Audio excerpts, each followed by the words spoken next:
I'll just lay out some of the core arguments in this book. I do think that the climate struggle has now entered a new phase. A phase that is defined by a search for different tactics that in a more tangible manner disrupt business as usual and pull the emergency brake. This search has just begun, but the signs are there. In Germany, you might have seen that quite recently, in the run-up to the federal elections, half a dozen young climate activists went on a hunger strike and became quite frail in the end before they called the action off.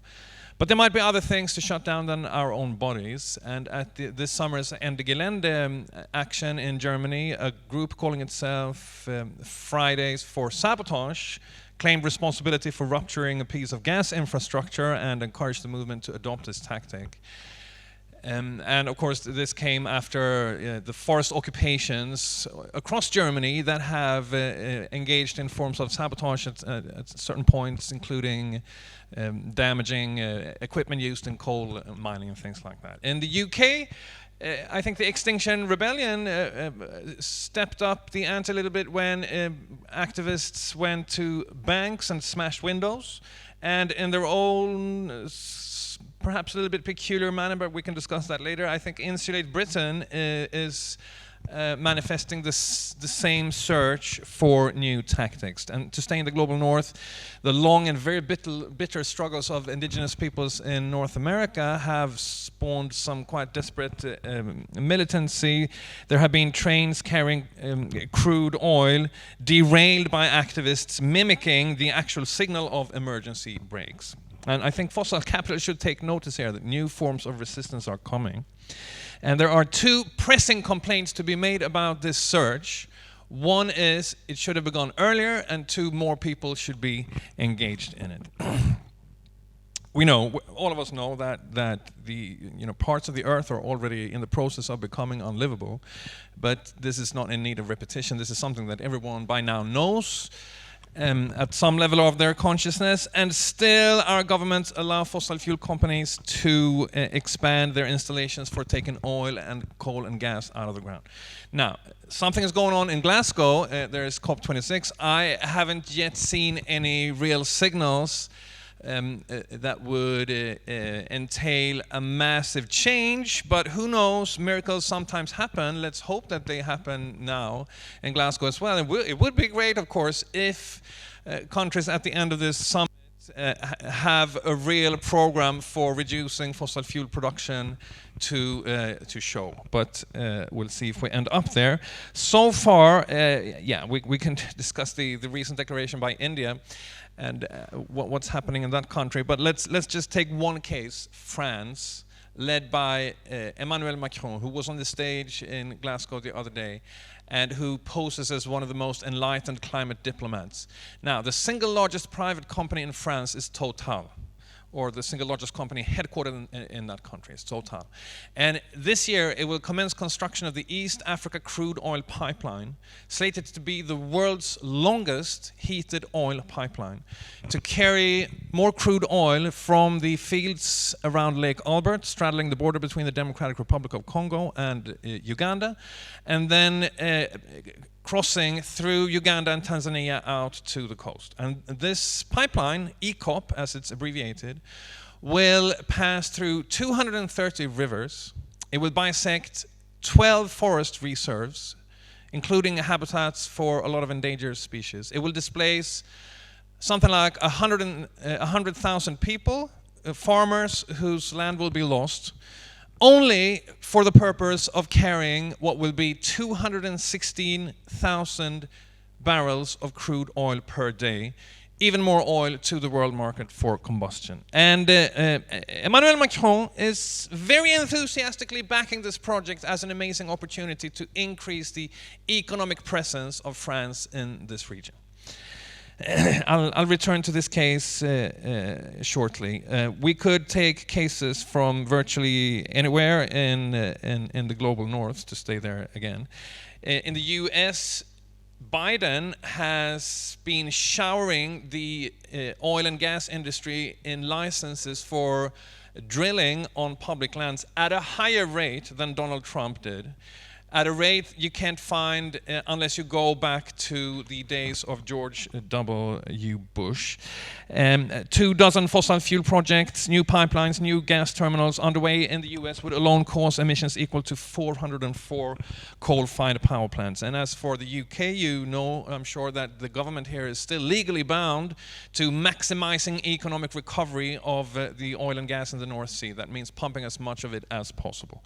There is no end to this. I could go on from country to country. But what can we do about all of this? Well, we could potentially destroy the machines that destroy this planet. If someone has put a time bomb in the building that you live, you are entitled to dismantling it. And more to the point, if someone has planted incendiary devices in the high-rise building where you live and the foundations are already under fire and people are literally dying in the cellars, then you might perhaps even have an obligation to go and try to take these devices out of business, out of operation.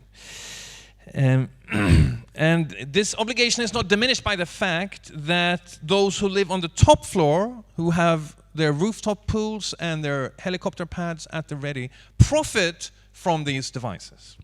This is the moral case for destroying fossil fuel property. And to state the obvious, it's completely separate from harming human bodies, for which there is, I believe, no moral case. Smashing a bank window and smashing someone's skull are two qualitatively different acts. The climate movement is beginning to contemplate the former, never the latter. Now, I think this, as a strictly moral case, I think this is overwhelmingly strong if the realities of the climate catastrophe are taken on board. On that premise, how could the physical integrity of fossil fuel property possibly be given precedence? Boris Johnson made what could generously be interpreted as an attempt recently when he defended the Cambo oil field, another of those new installations for the production of oil and gas and coal that we just can't live with.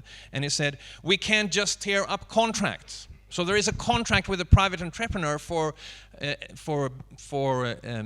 establishing this oil field, and that contract is sacred, apparently, and therefore we have to respect it.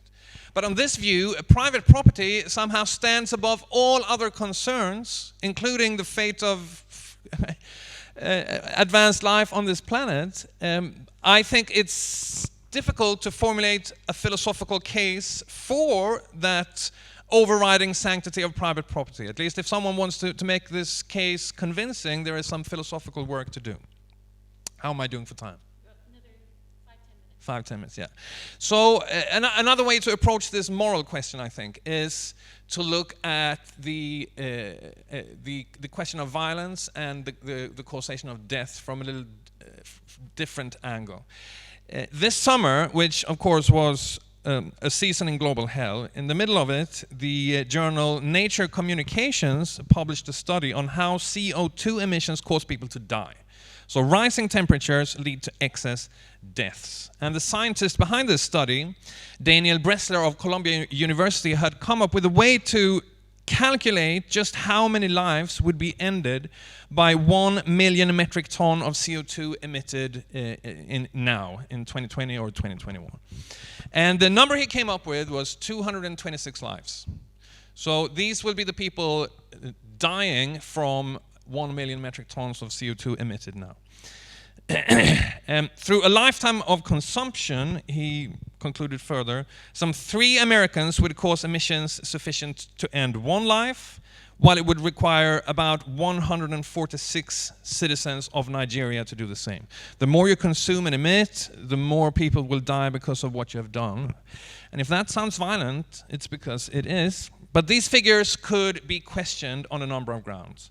And Bressler was quick to point out they are serious underestimates, as he only factored in mortality from a single climate hazard, namely exposure to heat as such. So he didn't count deaths from floods, storm surges, hurricanes, infectious disease, drought, and food supply shocks, and everything else that comes with global heating. Second, are individual consumption choices really to blame? And in an interview with The Guardian, Bessler advised readers not to, quote, take the per person mortality emissions too personally. Our emissions are very much a function of the technology and culture of the place that we live in, he said. And it could be argued that not every consumer, not even in the United States, has the power to determine what technologies get developed in this particular culture that we live in. So consider again the case of Eacop, the pipeline in East Africa. If you use the same modeling assumptions, oh, that's the conf, thank you so much. If you use the same modeling assumptions and the same metrics and criteria as Bressler did in his study, you end up with the figure of 7,661 human lives lost each year to this pipeline. But that's a massive underestimate because it only calculates the number of excess deaths to be expected from the heat, the rise in temperatures and the exposure to excess heat caused by the emissions of this pipeline. In reality, it would probably be a very much higher figure. Who then is responsible for planning this source of mass death? Well, it would be the investors of Total and its partners, not the least in the form of the French president. Be that as it may, fossil fuels taken out of the ground should now be seen as forms, as instruments of violence, almost like projectiles fired indiscriminately into humanity, and particularly the part of the humanity that lives in the global south. Now imagine, as a purely speculative scenario, that people in Uganda and Tanzania started to destroy the property of this pipeline. They set bulldozers on fire, they make off with segments of the pipeline, they tear apart those already installed. And the sabotage, imagine, takes on such a scale that Total has to call the project off. Or imagine that some climate movement in France targets the properties of Total to the point when Eacop is cancelled. Imagine, for the sake of the argument, that not a single life is lost in these campaigns, only machines and other things get destroyed. Then what would the option be? Well, it would be a minimum of 7,661 human beings saved per year for the coming decades. And some would label this self-defense, or perhaps humanitarian intervention, or non-proliferation, certainly death prevention. And I'm not sure that it would actually classify as a form of violence to do this, but it would clearly be property destruction if it were to happen. I think when you discuss climate and violence, the first thing that should be recognized is that if there is violence perpetrated, it is in the act of investing in those new installations for the production of oil and gas and coal. These will certifiably kill people.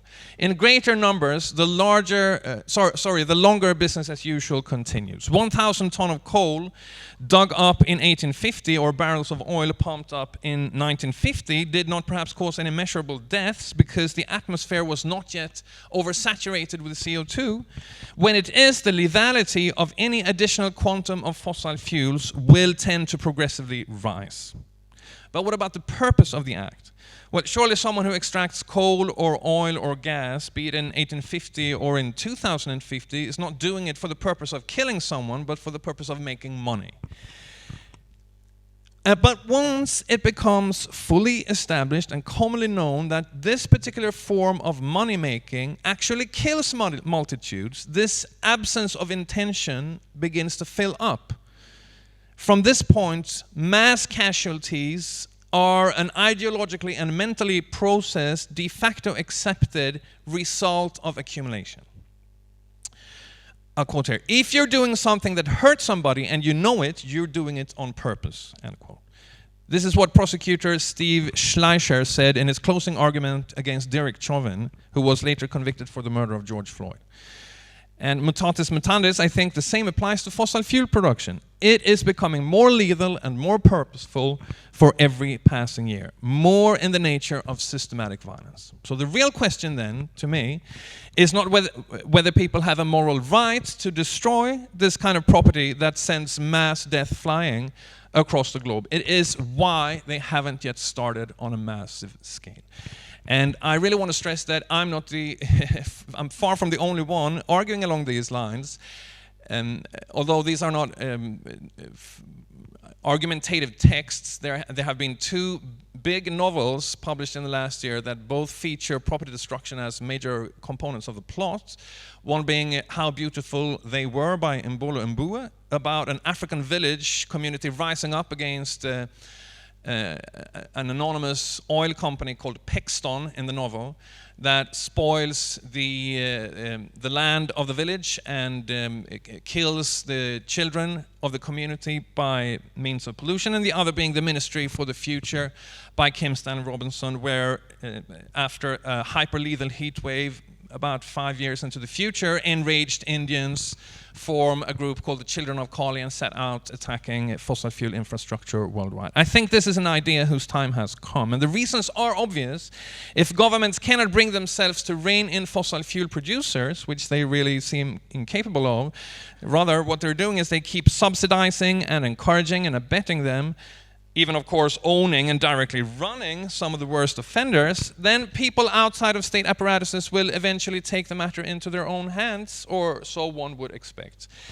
And not because this would in itself solve the problem, because no matter how many activists would engage in this kind of acts, activists cannot, by their own actions, shut down all of fossil fuel infrastructure, which is probably the largest technological infrastructure we have on this planet. There would have to be state action for that to happen.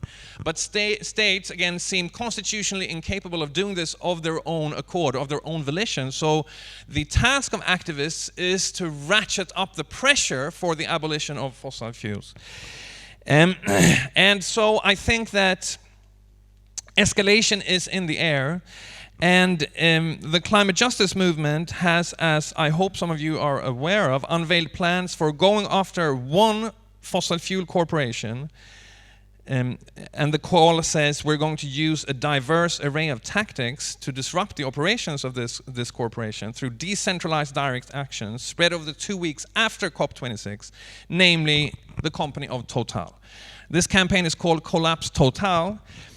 And it's the call is endorsed by 190 organizations ranging from Fridays for Future in Uganda and Acción Ecológica in Ecuador to Extinction Rebellion in France and Greenpeace International and a lot of different other organizations. What exactly this diverse array of tactics will contain remains to be seen, but I think the signal to fossil fuel investors should ring loud and clear. The time has come to expect that your property might be disarmed. And I want to stress that there are a lot of Total properties in this country, and it's precisely this kind of campaign that I think is most promising for the climate justice movement at this point in time. And it's not very difficult to, I did a bit of quick research, it's not very difficult to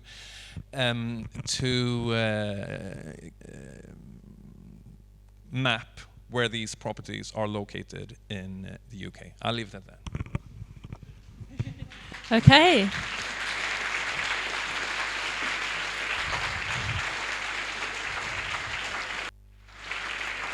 Cool. Thank you very much, Andreas. Lots of food for thought there. Yeah, and if anyone who hasn't read the book yet, obviously get a copy tonight, and it is really interesting and also addresses something you do address, which is quite powerful, is the climate fatalism as well, and the need to kind of push back against the idea of giving up and so on. But yeah, are there any questions right off the bat? I'll open up with one while people think.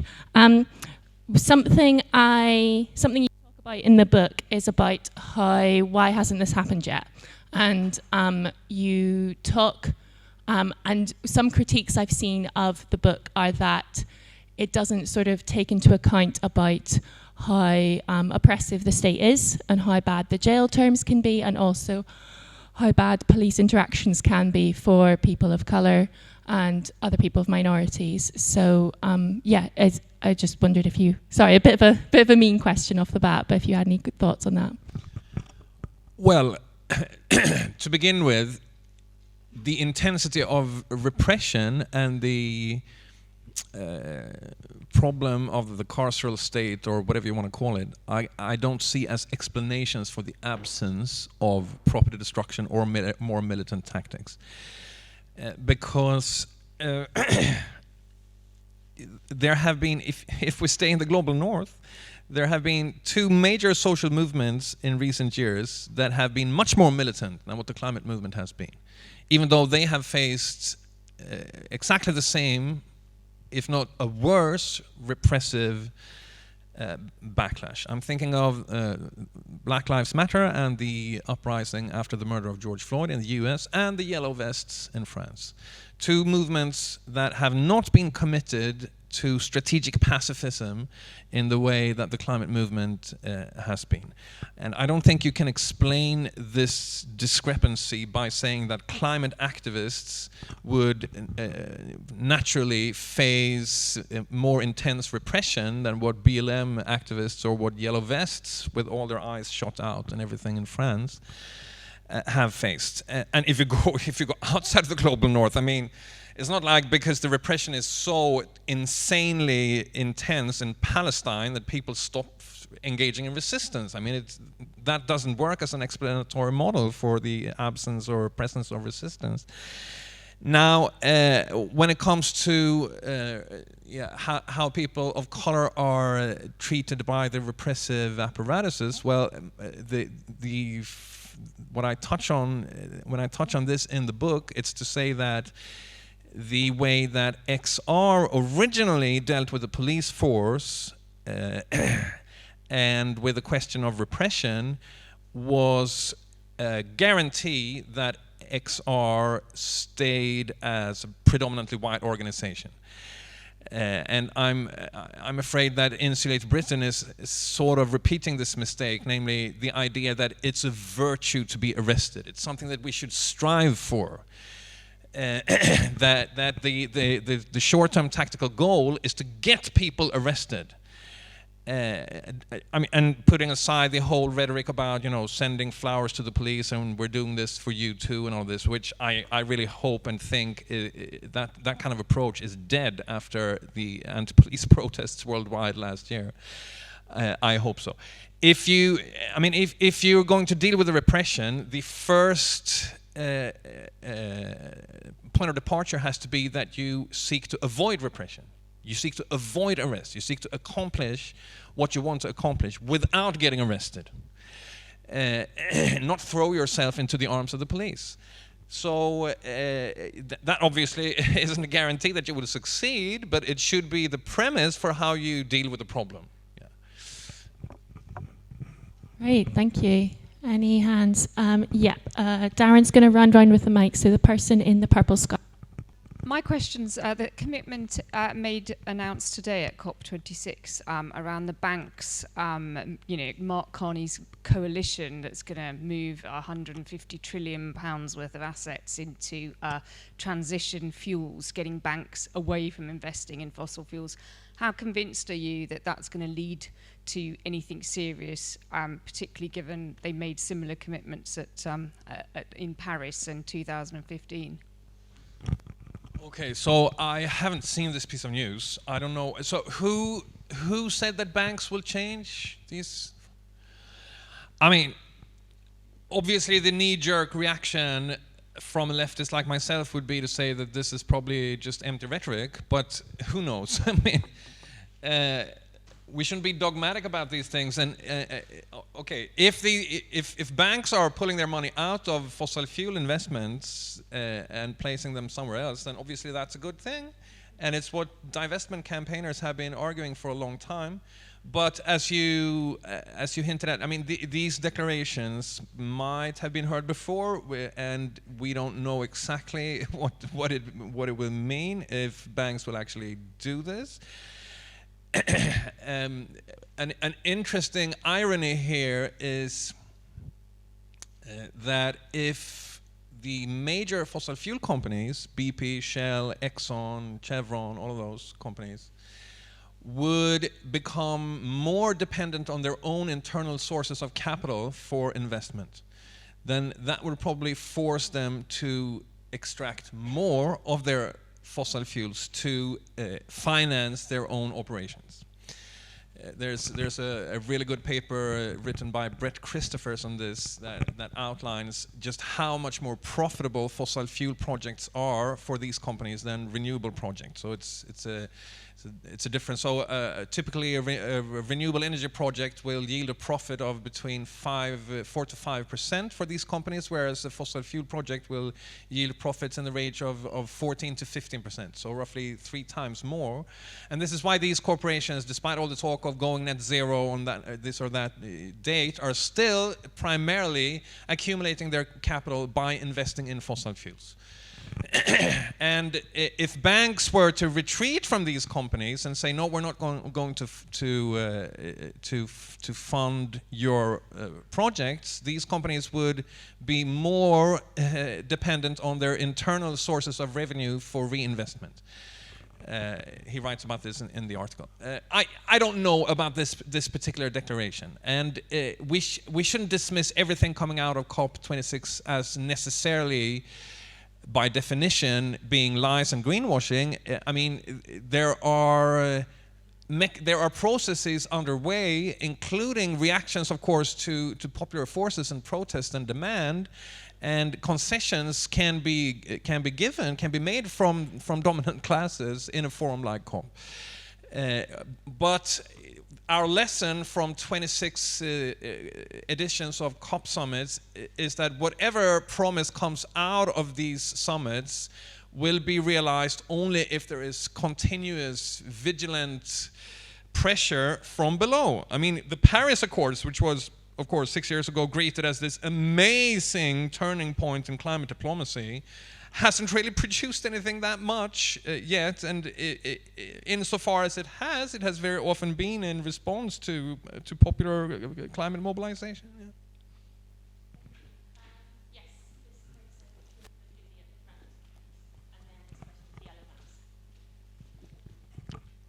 France has a kind of reputation of disobedience, I'd say, whereas in this country, I feel that there's almost kind of the opposite, and we're not used to, as a population, standing up and saying whatever the government happens to be doing at that time is screwed up. And particularly in terms of the climate crisis, I think we're relatively protected compared to other parts of the world.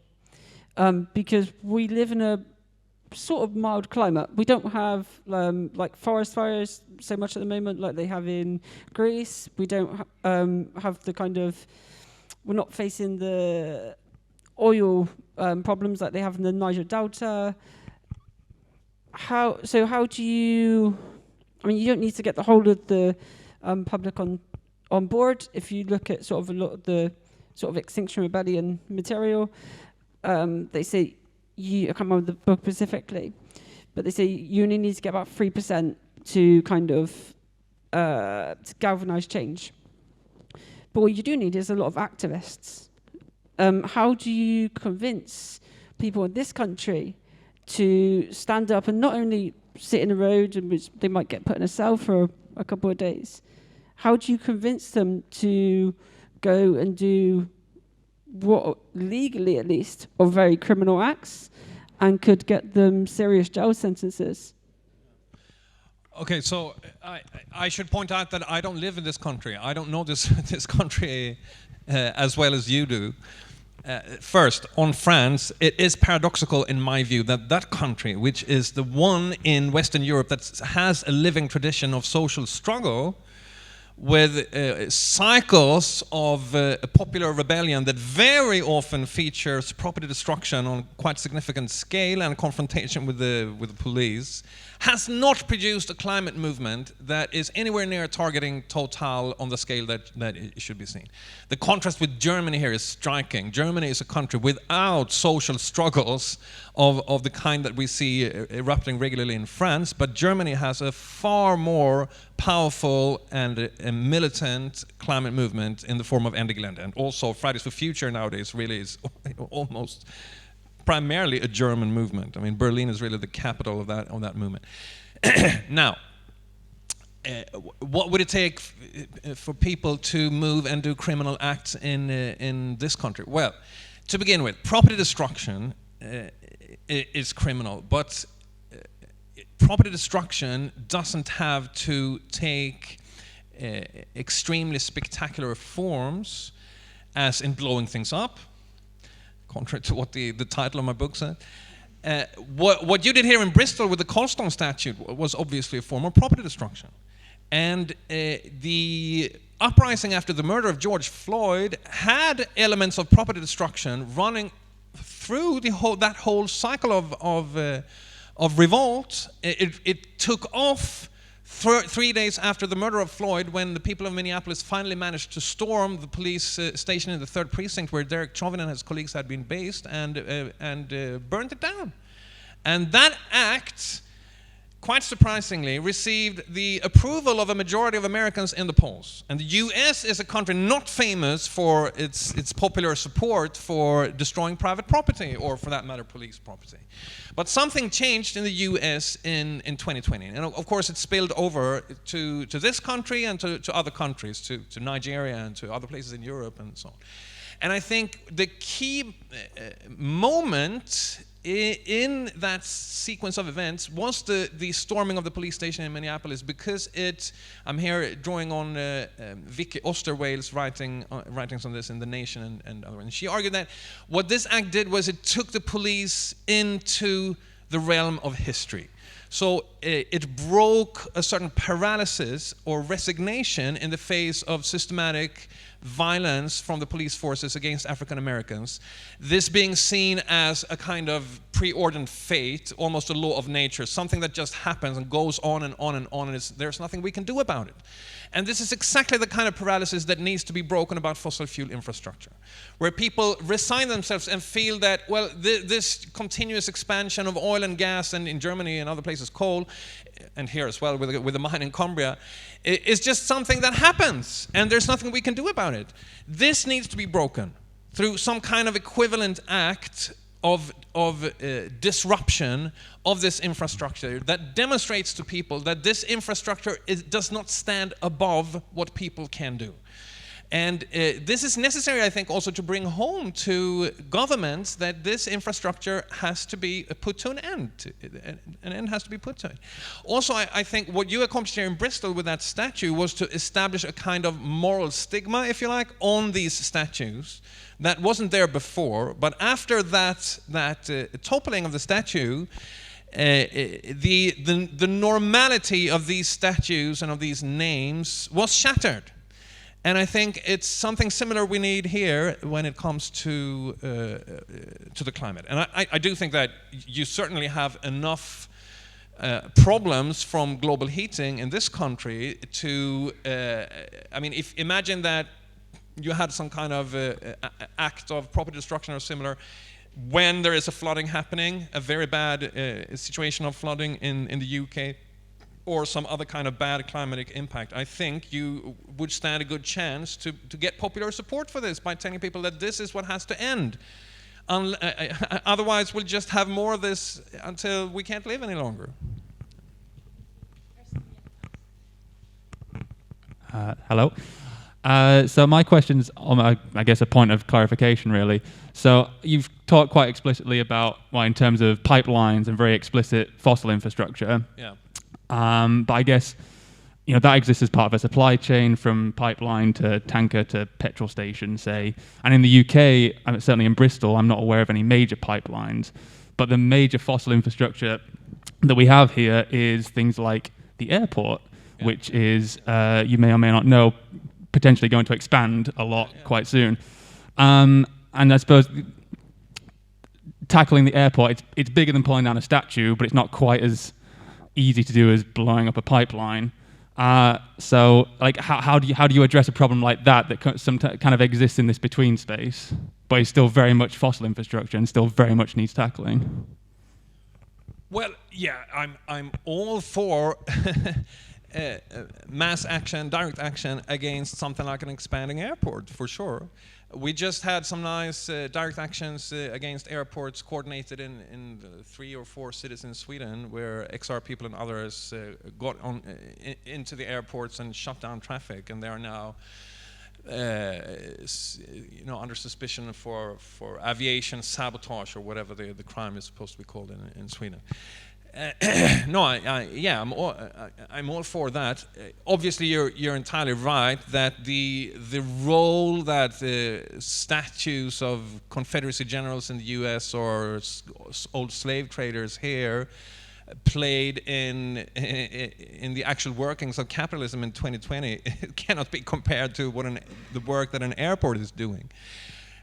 So yeah, there are obvious differences, but I do think that it's a good idea to target aviation for climate action.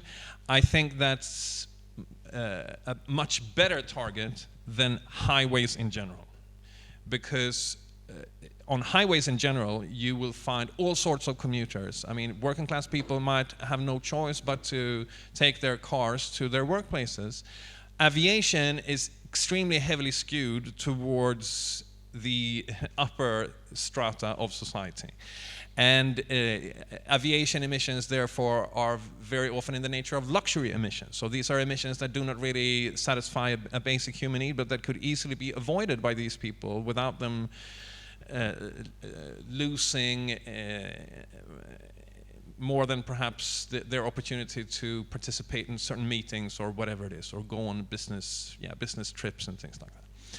So yeah, I would be all for that. A common criticism of Extinction Rebellion and Extinction Rebellion and Insulate Britain is that they alienate ordinary people from the climate movement. What you're talking about could also potentially disrupt lives, for instance, disrupting the power supply to people's homes. What is your response to people that talk about this? Do you think it matters if you alienate ordinary people from the climate movement? Or what would your solutions be? Yeah, I absolutely do think it matters if you alienate the people that you want to be on your side. So if you're going to engage in sabotage or property destruction or anything, I mean, civil disobedience as well, I think you need to be extremely careful about what interests you're confronting, and if you can explain your actions to people, and if you can get them not only to sympathize with what you're doing, but preferably also joining you in doing what you're doing. So, for instance, if you actually want to engage in acts against fossil fuel infrastructure, it's preferable to target infrastructure under construction or to target the companies themselves. But I'm not saying that we should never countenance actions that can disrupt power supplies, including to households. So when Ende Gelände goes into the coal mines in Germany, that at least has the potential to disrupt people's energy supplies. I think that something that we need to learn to become much better at is to time the disruptive actions to the impacts of the climate crisis itself. So I mean, this summer we had one climate disaster after another on a weekly or even daily basis, but not even in Germany were there actions timed to these events. So when the floods in Western Germany killed 200 people, no one used that as an opportunity to say the obvious, namely, unless we shut the coal mines down in Germany and start transforming the auto industry and everything else, we're just going to have more and more and more of this. So I think in these critical moments, you stand a good chance to articulate something that many people feel, namely, we just have got to stop with this death spiral, and the inability of states to do anything meaningful about this means that we have to go after the sources and try to shut them down and bring home the message that this is what is necessary. Yeah, I'm sorry if I'm rambling a little bit. Yeah, of course. Yeah. I think one of the issues that I have is that although the idea of property damage for the sake of direct action is one that I don't disagree with in terms of what it does to the people that you're targeting and the reasons for it. I think that the movements that you kind of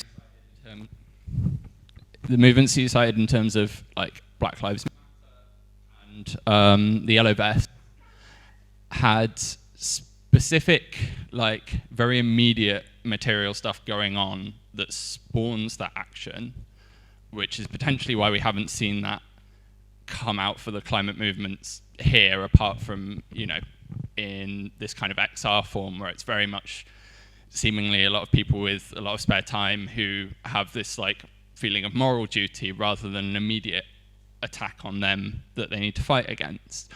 And also with those movements, I mean, the Yellow Vests, I would argue, were probably more successful in getting the material gains that they were fighting after, but then France has really highly unionized workforce that kind of participated in that, whereas BLM didn't seem to really achieve very much, although there was varying amounts of property destruction. And I mean, even in Bristol, we've had pretty major property destruction after the Kill the Bill riots, and then that's died off. And now there's 80 people being charged and sentenced to 5-year jail sentences, and no one really cares that much. Like, it's just happening now. So how do you avoid, like, this idea of decentralized action? I don't think is necessarily the way to go. I'd be interested in the couple of organizations you mentioned in Germany, whether they operate on that model as well. How do you avoid this voluntarism and adventurism and actually achieve the goal that you're aiming to do? Or is this just a case of, well, we're kind of out of time and we've got to clutch at straws now? You know, these are all very difficult and pertinent questions, and I'm not, if I came across as saying that if we just engage in property destruction, there's a guarantee that we'll win this battle, then I made a mistake, because that was not the message that I wanted to convey. It's rather, the message I want to convey is that the stakes are so high, and the hour is so late, we've waited so long, states have postponed meaningful climate action for so long that we need to think about experimenting with more tactics than those that we've used so far. So stepping beyond absolutely peaceful civil disobedience. And this is what I take to be this moment of search for more disruptive tactics. Not because there is a guarantee that that will work, of course not, but because we need to give it a try, given what's going on, and given also the very significant fact that this crisis will get worse. And here's a major difference with the Kill the Bill protest or something like that. I mean, you can have a protest against a particular law, and then the law is enforced, and then you can have a sort of stagnant average of police wickedness that goes on for years and years at roughly the same level. But global heating doesn't work like that. There's no stagnant average here. It's going to get worse. If this summer was bad, then imagine what a summer will look like in 5 years from now. And the climate movement cannot stand still. It needs to escalate its struggle in this process, and not adopt the same strategic pacifism that we've had for years and years and years and years. Yeah. And I think that the inherent tendency to deterioration in the climate crisis will mean that it's going to be very difficult to forget about it, as you can forget about the police bill or something like that. It's going to be more salient. It's going to intrude more brutally into people's lives. And then the climate movement has to have a meaningful response to that. And also, I don't think that that the material interests will be lacking. I think rather the paradox is that you see a lot of people seriously suffering the misery from the climate crisis around the world, including this summer in the global north, without a corresponding reaction from people. So it's not like people in Greece or Italy, for instance, just to take two countries in Europe that suffered quite badly this summer, didn't have material interests at stake. But those material interests were not translated into attacks on Eni, for instance, the giant oil company in Italy, or all the pipelines crossing the Adriatic, or the coal mines in Greece. And it's that missing element of popular anger that needs to be rectified, I think. And the task of the climate movement is to act here. I do notice how it's been absent from discussion so far, the role of workers and unions in the industries that you're talking about, because as far as I'm aware, there hasn't been much work in the climate movement to engage unions and things like this, and there's more than one way to shut down an industry. You can blow it up, or the workers can cease to do the work that is necessary for the industry to run. Thank you. So I guess my question is, why has the environmental movement so far failed to engage unions and workers, or you might disagree that it has, and what do you see as the role for the future of unions in the climate struggle, and how can we sort of maybe try to go down that path? Well, so my first response to this would be that the climate movement has made quite a few attempts to reach out to the climate movement and translate its politics into unionist projects. So, I mean, 10 years ago, or rather 12, 13 years ago, there was a lot of buzz around the concept of 1 million climate jobs, promoted a lot in this country and at various COPs. That never really took off into anything practical. And most of these attempts have come to naught. And I don't think that you can expect workers in fossil fuel industries to take the initiative to shut their own industries down. So the experience of climate struggle that this particular book largely draws on is that in Germany. And of course, the coal miners have not been at the forefront in the campaign for closing down their own industries.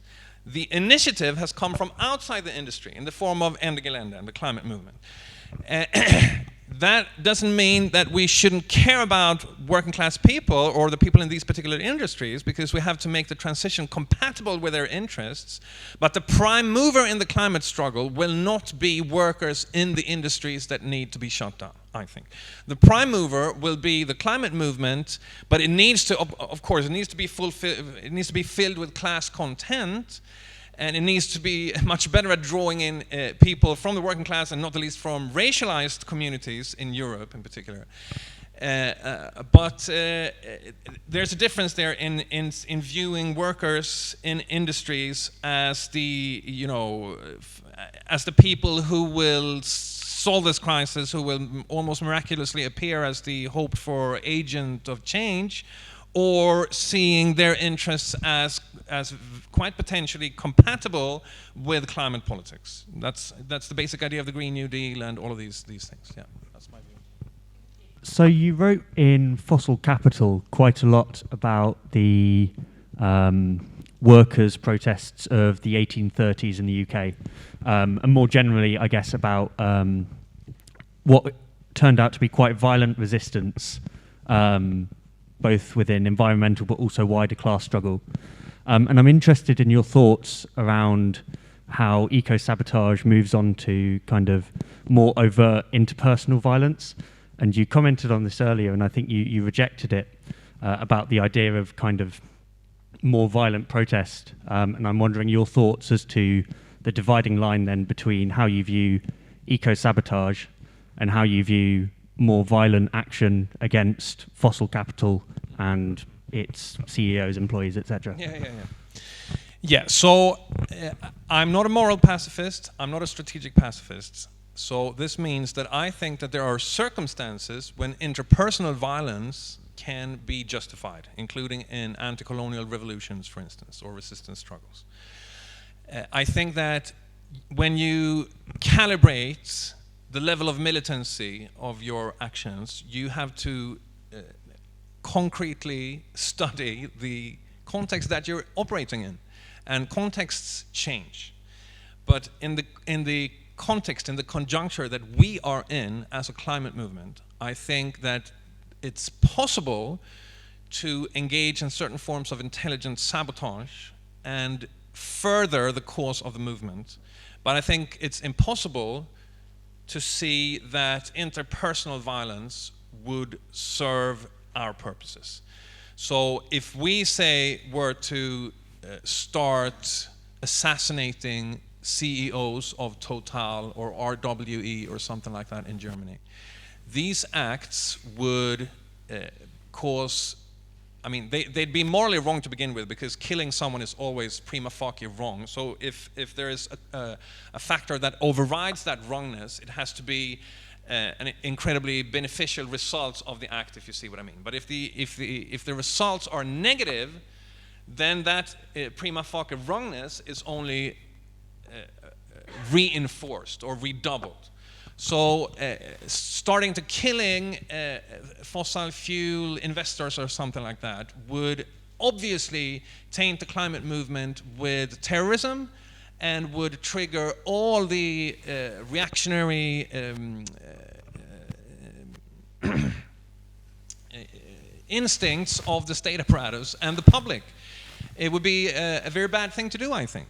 Obviously, I can't rule out that, I don't know, 2 decades from now we're fighting a fossil fascist government or something like that, or that Bolsonaro stages a coup in Brazil and people have to fight back, including through forms of interpersonal violence to protect democracy after next year's election or something like that.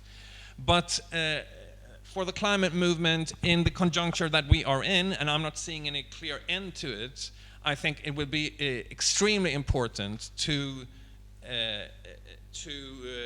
respect the line between property destruction and violence against people.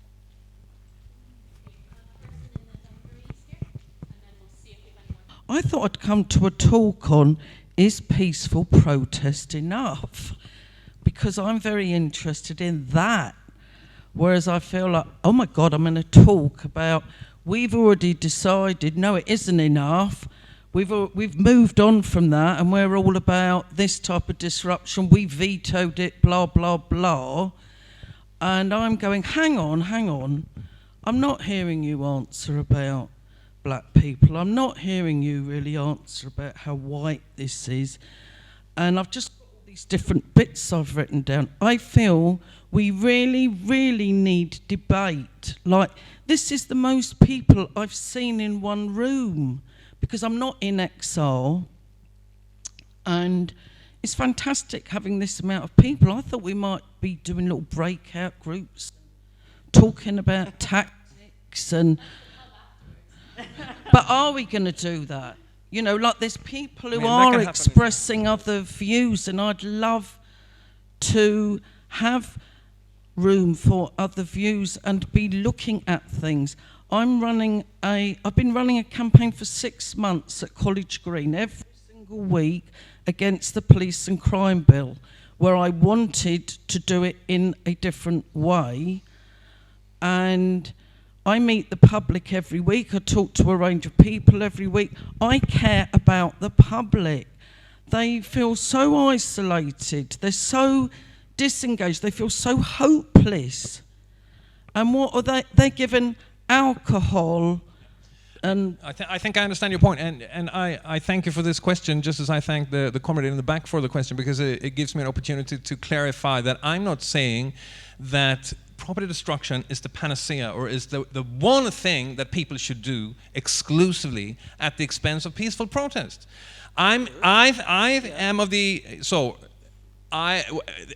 Virtually all climate activism that I've done myself falls under the category of peaceful protest. And I expect that to be the case in the future as well, virtually all of it. Now, I also think that the bulk of the activities of the climate movement will have to be peaceful for the foreseeable future. Just as the bulk of the activities in the uprising after the murder of George Floyd were peaceful. But there was a component of more militant protest in that movement. And this is what I'm arguing, that we should open up for a greater diversity of tactics in the climate movement that doesn't exclusively contain peaceful protest. Although that will absolutely have to be the major part of it. Because it is easier to engage in peaceful protest. It is easier to get families and kids and people with disabilities or whatever to do that kind of protest, as opposed to doing very high profile, high adrenaline property destruction, be it in a crowd or in a small group. It's not easy. It's not easy to protest and join a demonstration, but it's easier than destroying a piece of property, I do think.